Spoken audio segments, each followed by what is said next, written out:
வணக்கம், விஜய் பிரயாக் பேசுகிறேன். இப்போ நிறைய பேருக்கு அந்த கோல் செட்டிங் வீடியோ பார்த்தோன்னே, இலக்குகள் வீடியோ பார்த்தோன்னே எப்படி கோலை செட் பண்ணுறது அப்படின்னு சில டவுட்ஸ் இருக்குது. நம்ம ஒரு ப்ரொஃபஷனல் மேனேஜ்மெண்ட் கைஸ் கிடையாது. இப்போ தான் நம்ம ஒரு சரியான ஒரு என்ட்ரிக்கு வரோம். அதனால் கோல் செட்டிங் இலக்குகள் அப்படின்றது என்ன அப்படின்னு பார்த்தீங்கன்னா, இலக்குன்றது ஒரு கோல், அதுக்கு ஒரு டெட்லைன் இருக்குது. கனவுகளுக்கு ஒரு டெட்லைன் கிடையாது. ஒரு வீடு வாங்கணும் அப்படின்னா எப்போ வாங்க போகிறோன்னு தெரியாதுக்கு பேர் தான் கனவு. ஆனால் வாங்கணுன்ற ஒரு ஆசை இருக்கும். அந்த ஆசை வெறியாக மாறி ஒரு டெட்லைன் ஃபிக்ஸ் பண்ணி ஒர்க் பண்ண ஆரம்பிச்சோன்னா அதுதான் இலக்கு அப்படின்னு நான் சொல்கிறேன். இலக்குகள் எப்படி எழுதணும், ஆல்ரெடி ஒரு 6 விஷயம் சொல்லியிருந்தேன். திருப்பி அதை நான் எக்ஸ்பிளைன் பண்ணுறேன். ஃபஸ்ட்டு ஒரு ஷார்ட் டைம் கோல்ன்றது என்ன அப்படின்னா, 3 மாதத்தில் என்ன பண்ண போகிறோம் அப்படின்னு சொல்லிட்டு. இப்போ நம்மளுக்கு ஒரு 10 லட்ச ரூபா கடன் இருக்குது அப்படின்னா, அந்த கடனில் எது இம்பார்ட்டண்ட்டான ஆட்கள், நிறைய வட்டி, ரொம்ப மீட்ரு வட்டி, எக்ஸ்பிரஸ் வட்டி, அந்த மாதிரி இஎல் அந்த மாதிரிலாம் வாங்கியிருப்போம். அப்போ என்ன ஆகும் அப்படின்னா, அதில் 10 லட்ச ரூபாயில் 10 லட்சம் கடன்காரனும் நம்மளை ப்ரெஷர் பண்ண போகிறது கிடையாது. அட்லீஸ்ட் அதில் ஒரு 20%, 25. இப்போ நமக்கு இலக்கு ஒரு 2.5 லட்ச ரூபா. அந்த 2.5 லட்ச ரூபா நம்ம தொல்லை பண்ணிக்கிட்டே இருக்காங்க அப்படின்னா, அந்த 2.5 லட்ச ரூபாயை எப்படி கொடுக்கறது? 3 months டைம் எடுத்துக்கிட்டோம் அப்படின்னா ஆல்மோஸ்ட் ஒரு 80,000 ரூபா ஒரு மாதம் கொடுக்கணும். அப்போ ஆல்மோஸ்ட் ஒரு 3,000 ரூபா ஒரு நாள் சம்பாதிக்கணும். இதுதான் நம்மளோட இலக்கு. அதை எழுத சொல்கிறேன் நான். இது எப்படி ஸ்ப்ளிட் பண்ணி எழுதணும்? இலக்குகளை எப்பயுமே ஸ்ப்ளிட் பண்ணி ஒரு டாஸ்க்காக எழுதணும். அப்போ தான் நமக்கு அது ஈஸியாக புரியும். அப்போ இன்றைக்கி நம்ம என்ன பண்ணணுன்ற ஒரு தெளிவை கொடுக்கும். இன்றைக்கி 3,000 ரூபா எனக்கு வேணும். அந்த 3,000 ரூபாய்க்கு நான் எப்படி ஏர்ன் பண்ண போகிறேன்? அந்த 3,000 ரூபா சம்பாதிக்கணும்னா என்ன பண்ணணும், எதை பண்ணணும், எப்படி பண்ணணும், இதெல்லாம் கற்றுக்க போகிறோம் நம்ம.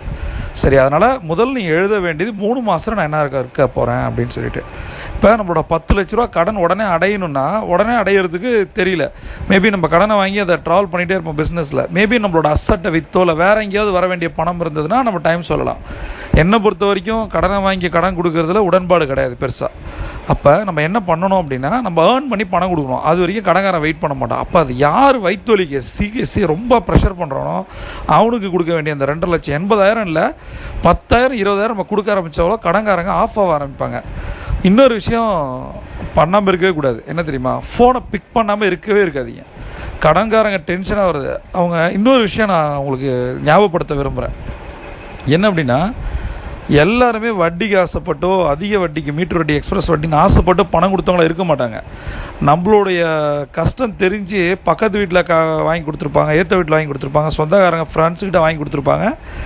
மேபி அவங்க கம்மி வட்டிக்கு வாங்கி நம்மள்ட்ட கொஞ்சம் அதிக வட்டி கொடுத்துருக்கலாம். ஆப்வியஸாக கடன்காரங்க நமக்கு எதிரிகள் கிடையாது. அவங்க நமக்கு தேவையான இடத்துல ஹெல்ப் பண்ணியிருக்காங்க. அப்படி தான் நாம் எடுத்துக்கணும் இந்த இடத்துல. சரியா? எல்லாரையும் எதிரியாக பார்த்தோம் அப்படின்னா, அவங்க பணம் கொடுத்துருக்காங்க, நம்ம திருப்பி கொடுக்கணும். திருப்பி கொடுக்க முடியல, நம்ம டைம் வாங்கியிருக்கோம். அந்த டைமில் நம்ம என்ன உருப்படியாக பண்ணி சம்பாரித்து அவனை திருப்பி கொடுக்கணும். அதுதான் அது. இதுக்கு செக் கொடுத்துருந்தா மேபி அதை கோர்ட் கேஸ் மாதிரியோ அல்லது நிறைய பாண்டு கொடுத்துருந்தோம், வீட்டு பத்திரம், இது மாதிரி நிறைய விஷயங்கள் இருக்குது. எல்லாமே ஒரு வீடியோவில் என்னால் ஷேர் பண்ணிட முடியாது.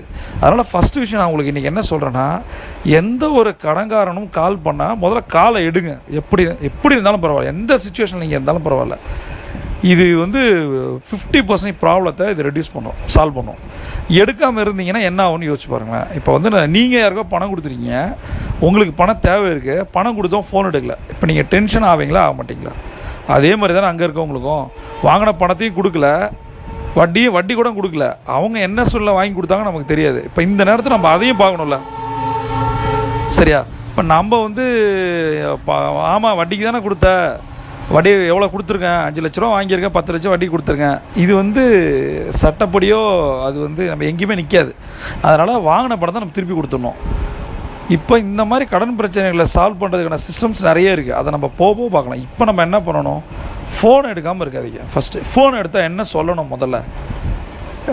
முதல்ல பயப்படாதீங்க. அதுதான் சொல்கிறேன். இந்த மனநிலை ரொம்ப கஷ்டம். கடன்காரனுடைய ஃபோனை எடுத்து அதை தைரியமாக பிக் பண்ணி சொல்கிறது, இதை மட்டும் பண்ண ஆரம்பிங்களேன். நான் திருப்பி சொல்கிறேன், யாரும் நம்மளை எதுவும் பண்ணிட முடியாது. அதை ஏன் பயப்படுறீங்க? பயப்படாதீங்க. ஃபோனில் அடிச்சிடுவான். ஃபோன் எடுக்காமல் இருந்தால் வீட்டுக்கு வந்துடுவான். அதுதான் பெரிய ப்ராப்ளம். வீட்டுக்கு கத்துவான், 4 பேர் பார்ப்பான். அதுக்கு பெஸ்ட்டு ஃபோன் எடுத்துடலாம்ல. எவ்வளோ நாளைக்கு தான் பயந்து ஓடிக்கிட்டு இருக்கிறது கேட்குறேன். எவ்வளோ நாள் தான், எங்கே தான் ஓடுறது சொல்லுங்கள்? ஒன்றும் பண்ண முடியாது. ஃபேஸ் பண்ணிவிடும். பெஸ்ட்டு உலகத்தின் தீர்க்க முடியாத பிரச்சனைக்கு ஒரு சொல்யூஷன் என்ன தெரியுமா? ஃபேஸ் பண்ணிவிடுங்க. கண்டிப்பாக அது அந்த ஃபேஸிங் மென்டாலிட்டி, அந்த எஜிலிட்டி அப்படின்னு சொல்லுவேன் நான், மன வலிமை. இது எப்போ உங்களுக்கு வந்துருச்சோ அந்த ப்ராப்ளத்தில் 50% சால்வ் ஆகிடும். அதனால் யாரை பார்த்து பயப்படாதீங்க. முதல்ல ஃபோன் எடுக்காமல் இருக்காதீங்க. அது ஒரு பெரிய கெட்ட பழக்கம். அது எரிச்சலாக இருக்கும். அது பயங்கர ப்ரெஷர், பெரிய பெரிய ப்ராப்ளத்தில் கொண்டு போய் விட்டுரும். அவங்க யார் ஃபோன் பண்ணுறாங்களோ அவங்களோட மனநிலேருந்து தயவுசெய்து யோசிச்சு பாருங்கள்.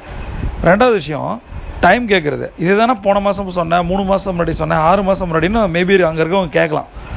அப்போ 3 மாதமோ 6 மாதமோ முன்னாடி நம்ம என்ன பண்ணணும் நமக்கு தெரியாது. நம்ம மிகப்பெரிய ஒரு கடனில் மாட்டிகிட்டு இருக்கும்போது, ஒரு ஆக்சிடெண்ட்டில் இருக்கும், கீழே விழுத்துடும், அடிபட்டுருக்கு, அப்போ ஒன்றுமே புரியாது.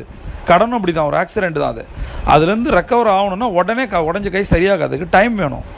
என்கிட்ட நிறைய பேர் வாட்ஸ்அப்பில் கேட்குறவங்க எல்லாத்தையும் நான் தான் சொல்கிறேன், முதல்ல டைம் வேணும். ஸ்டிப்புலேட்டட் டைம் இல்லாமல் எல்லாத்துக்கும் ஒரு நேரங்காலம் வேணாமா? ஒரு நாள் நம்ம என்ன மேஜிக் ஆகுதுண்ணே, சினிமாவா? ஒரு பாட்டில் ஹீரோ வந்து கோடீஸ்வரன் வருது, ஆகலாம், டைம் இருக்குல்ல. அது வந்து நம்மளுடைய நோயோட தன்மையை பொறுத்து 3 மாதம் 6 மாதம் 1 வருஷம் ஆகும். அது மாதிரி தான் நான் கடனும் எடுத்தோன்னே இப்படி ஒரு நாள் இன்றைக்கி 10 லட்சம் ரூபா இருக்குது, வாங்கும்போது எவ்வளோ நாள் விட்டு வாங்கியிருப்போம், கொடுக்கும்போது. அதனால் ஃபஸ்ட்டு ஃபோன் எடுங்க, அவங்களோட டைம் கேளுங்க. இப்போ 90 நாளில் டைமில் இப்போ நீ இலக்குகள் எழுதுறீங்க, 2.5 லட்ச ரூபா கொடுக்குறேன்னா அப்போ ஒரு மாதத்துக்கு நமக்கு தேவை 80,000 ரூபா. அப்போ இன்றைக்கி இந்த மாதம் 80,000, அப்போ அவங்கள்ட்ட 80,000 தரேன்னு சொல்லும்போது ஒரே கடங்காரன்ட்ட வாங்கியிருக்கோமா இல்லை ஒரு 10 பேர்கிட்ட வாங்கியிருக்கோமா, பிரித்து கொடுக்க போகிறோமா? முதல்ல ஒரு 10,000 சம்பாரித்து எவன் அதிகம் பிரச்சனை பண்ணால் அவன்கிட்ட கொடுங்க, ஆஃப் ஆகும். ஐயா இந்த மாதிரி ஒரு பிஸ்னஸ் ஆரம்பிச்சிருக்கேன், கொஞ்ச நாள் வெயிட் பண்ணேன், 3 மாதம் 4 மாதம் முன்னாடி நான் என்ன பண்ணுறதே தெரியல, இப்போ எனக்கு ஒரு பிஸ்னஸ் இருக்குது, இப்போ நான் பண்ண ஆரம்பிச்சிருக்கேன், இதுதான் காசு, உண்மையை சொல்லுங்கள், இந்த பிஸ்னஸ் இப்போ ஆரம்பிச்சிருக்கோம்ப்பா, 158 ரூபா தான் இது ப்ராஃபிட், இதுதான் உண்மை, இந்த மாதிரி கிரெடிட் ஆகிருக்கு, இதை கொண்டு போய் காட்டுங்க, இதை மட்டும் பண்ணி பாருங்களேன், கண்டிப்பாக உங்கள் ப்ராப்ளம் சால்வ் ஆகும். முதல்ல பிரச்சனைன்றது பிரச்சனையே கிடையாது. ஒரு சூழ்நிலையை நம்ம எதிர்கொள்ள முடியாத ஒரு தருணத்தை தான் நம்ம பிரச்சனை நினச்சிட்டு இருக்கோம். இன்றைக்கி 1 லட்சம் இருக்க கடைக்காரனை பார்த்தா காமெடியாக இருக்கும், 10 லட்சம் கடைக்காரனுக்கு, 10 லட்சம் கடைக்காரனை பார்க்கும்போது 1 கோடிக்காரனுக்கு ஒன்றுமே கிடையாது.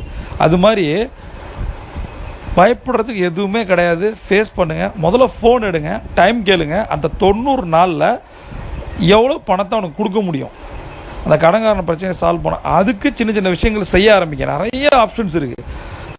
கடவுள் என்ன உங்களை மட்டும் தனித்தீவில் கொண்டு விட்டார்? 2 கண்டத்தில் 130 கோடி பேர் வாடுற தேசத்தில் ஒவ்வொரு நிமிஷமும் ஒரு கோடி சம்பாரிச்சிட்டு இருக்க உலகத்தில் 10,000 சம்பாதிக்க முடியல, 20,000 சம்பாதிக்க முடியல, 50,000 சம்பாதிக்க முடியல, 1 லட்சம் சம்பாதிக்க முடியல. 1 லட்ச ரூபா சம்பாதிக்க முடியலன்னா நம்ம இந்த பூமியில் வாழணுமா? இந்த ஒரு கேள்வி கேளுங்க. 3,330 ரூபா ஒரு நாளைக்கு சம்பாதிக்க முடியாதா? எவ்வளோ ஆப்ஷன்ஸ் இருக்குது தெரியுமா? முதல்ல அந்த ஆப்ஷன்ஸை நான் தேடாமல் கணக்காரன் காலுக்கு பயந்துக்கிட்டு ஃபோன் எடுக்காமல் சுவிட்ச் ஆஃபாக சைரன் மோட போட்டால் பிரச்சனைகள் நாளைக்கு பெருசாகும். நண்பர்களே, முதல்ல இன்றைக்கி நான் இலக்குகளில் சொல்கிற விஷயம் என்னென்ன, கோல் செட்டிங்கில் 3 மாதத்தில் நீங்கள் 2.5 லட்ச ரூபா கொடுக்கணும், இல்லை 1 லட்ச ரூபா கொடுக்கணும்னா இப்போ இன்றைக்கி எவ்வளோ பண்ணணுன்ற டூ டூ ஆக்டிவிட்டியை போடுங்க. திருப்பி போயிட்டு இலக்குகள் வீடியோவை பாருங்கள். அதில் 90-90-1 அப்படின்னு ஒரு வீடியோ இருக்கும், 90-90-1. அந்த வீடியோவை உட்காந்து முதல்லேருந்து 2 தடவை 3 தடவை பாருங்கள். எனக்கு உடனே வாட்ஸ்அப் பண்ணாதீங்க. முதல்ல அதை பார்த்துட்டு அதில் டவுட் இருந்தால் கேளுங்க. பார்க்காமலே கால் பண்ணிங்கன்னா நான் எனக்கு என்ன சொல்யூஷன் கொடுக்குறது எனக்கு தெரில. சரியா? அதனால் முதல்ல ஃபஸ்ட் பாயிண்ட்டு கடைக்காரனை பற்றி யாவனுக்கும் பயப்படாதீங்க. உலகத்தில் பயப்பட நம்மளை அச்சுறுத்த இன்னும் ஒருத்தர் பிறக்கணும் இனிமேல் தான். 2வது விஷயம், அந்த கடைக்காரனை ஃபோனை எடுங்க. 3வது அவன்கிட்ட காரணம் சொல்லுங்கள். சொன்ன நாளில் திருப்பி கொடுங்க. முன்னாடியே ஏற்கனவே நம்ம தப்பு பண்ணிட்டோம், ஆனால் திருப்பி இந்த தடவை கொடுத்துருவோம். அப்போ அதுக்கு நிறைய சப்போர்ட் சிஸ்டம் இருக்குது. சரியா? அதனால் இதை முதல்ல கடன் அதிகம் இருக்கவங்க இதை முதல்ல கோல் செட்டிங்கில் எழுத ட்ரை பண்ணுங்கள். இலக்குகள் நம்ம ஒன்றும் கிடையாது. ஒரு நாளைக்கு எவ்வளோ வேணும், ஒரு மாதத்துக்கு எவ்வளோ வேணும், 3 மாதத்துக்கு எவ்வளோ வேணும், இதை முதல்ல எழுதுங்க. அதில் எது அதிகபட்ச பிரச்சனையோ அதுக்கு சால்வ் பண்ணுறதுக்கு என்ன பண்ணணும், இதை முதல்ல எழுதி எனக்கு வாட்ஸ்அப்பில் ஒரு இமேஜ் அனுப்புங்க. மற்ற விஷயங்கள்